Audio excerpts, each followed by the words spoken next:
और प्रधानमंत्री जी के विजन के अनुरूप विजन 2047 आत्मनिर्भर और विकसित भारत के संकल्पों को इस बजट के माध्यम से प्राप्त करने में हमें मदद होगी। आज के इस अवसर पर मैं वर्ष 2026-27 के केंद्र सरकार के इस बजट के लिए आदरणीय प्रधानमंत्री जी के प्रति आभार व्यक्त करता हूं। केंद्रीय वित्त मंत्री जी को हृदय से धन्यवाद देता हूं और विश्वास करता हूं कि यह बजट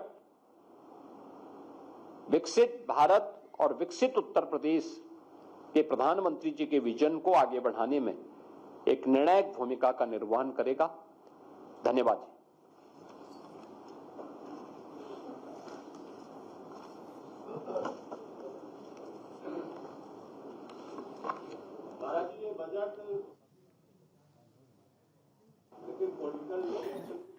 तो देखिए, घोषणाएं कागजों पर नहीं जमीन पर हैं और 25 करोड़ लोग गरीबी रेखा से बाहर आए हैं।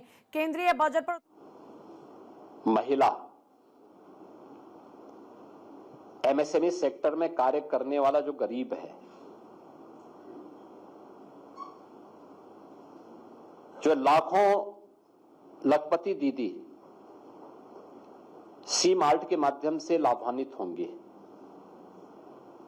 जो युवा आधुनिक infrastructure, MSME sector, semi conductor, AI technology के माध्यम से लाभ प्राप्त करेगा, मेडिकल के हब के रूप में विकसित होने की संभावनाओं के साथ और रोजगार की नई संभावनाओं के साथ लाभ प्राप्त होगा, वह यूपी का युवा होगा।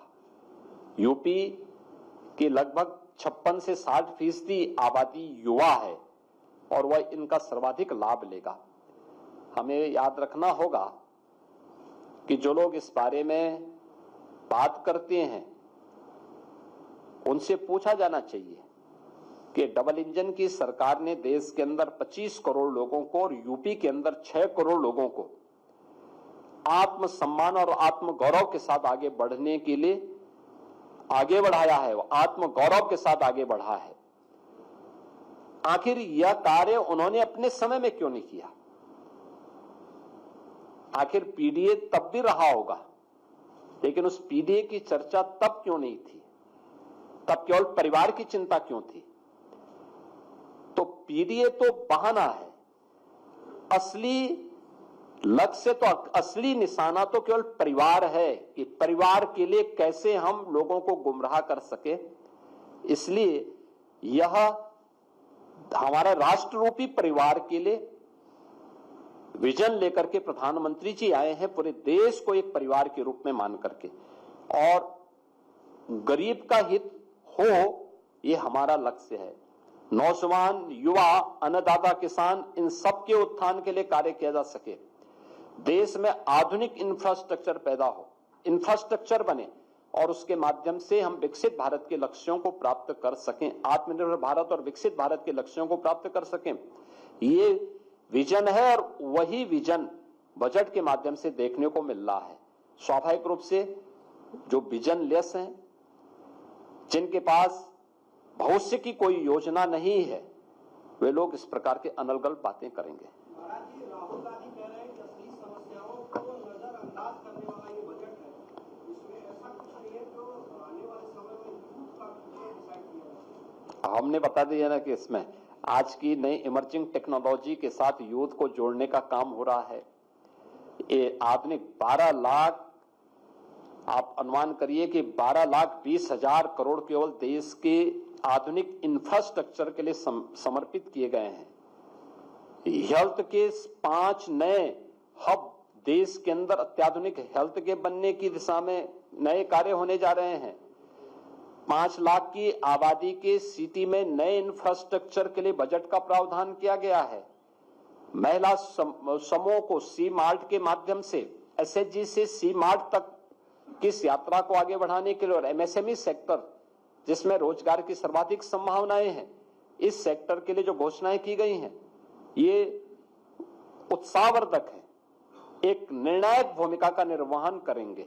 स्वाभाविक रूप से युवा इससे सर्वाधिक लाभान्वित होगा और उस कोर्स को आगे बढ़ाने में मदद मिलेगी। सर ये बताइए, जो नोएडा इंटरनेशनल एयरपोर्ट का उद्घाटन का चल रहा है, पिछले बार कई बार से डेटें बढ़ रही हैं, आपने कुछ लक्ष्य दिया, कब तक ये शुरू हो जाएगा? देखिए, हमारा तैयार है, एयरपोर्ट पूरी तरह तैयार है। उसमें इस एयरपोर्ट के लिए एरोड्रम लाइसेंस की कार्रवाई फाइनल स्टेज में है। मेरा मानना है कि हम लोग इस महीने आदरणीय प्रधानमंत्री जी के कर कमलों से हमारा प्रयास होगा कि इस एयरपोर्ट का हम लोग उद्घाटन करवा दें। रक्षा क्षेत्र के लिए बजट बहुत बढ़ा के आया है, काफी बड़ा आया है देश की रक्षा आवश्यकताओं की पूर्ति के लिए और डिफेंस मैन्युफैक्चरिंग कॉरिडोर में धन्यवाद दूंगा आपको कि मैं इस बात को भूल गया था, लेकिन डिफेंस मैन्युफैक्चरिंग कॉरिडोर के लिए यूपी में 6 नोड हमारे विकसित हो रहे हैं। अब तक यहां पे काफी बड़े पैमाने पे लगभग 12,500 करोड़ रुपए के निवेश के प्रस्ताव आए हैं, जिनमें से काफी बड़े पैमाने पर वह जमीनी धरातल पर उतर चुके हैं। 40,000 युवाओं को अभी हमारे सभी नोड्स में, अलग अलग नोड में कार्य भी प्राप्त हुआ है, जिसमें ड्रोन मैन्युफैक्चरिंग की कार्रवाई भी चल रही है। ब्रह्मोस मिसाइल लखनऊ में पहले से ही यहां पर उसके कार्य को आगे बढ़ाने में पीटीसी जैसी यूनिट यूपी में लग चुकी हैं और अडानी एमुनिशन की का कार्य भी आपके कानपुर में युद्ध स्तर पर आगे बढ़ चुका है। बीडीएल की कार्रवाई झांसी में अंतिम स्टेज पे, यानी वह अब उसकी मैन्युफैक्चरिंग की कार्रवाई आगे बढ़नी है। स्वाभाविक रूप से डिफेंस के लिए बढ़ा हुआ यह बजट यूपी जैसे डिफेंस मैन्युफैक्चरिंग के एक नए हब के रूप में यूपी उभरा है, इसका लाभ यूपी को प्राप्त होगा, यूपी के निवेशकों को प्राप्त होगा। ये कुछ नोट्स, ये 6 नोट्स बढ़ाने की भी बात है? हाँ, हम उसको जहां आवश्यकता पड़ रही वहां पे हम लैंड बैंक एक बना करके उसको आगे बढ़ा रहे हैं। धन्यवाद जी, बहुत बहुत धन्यवाद जी।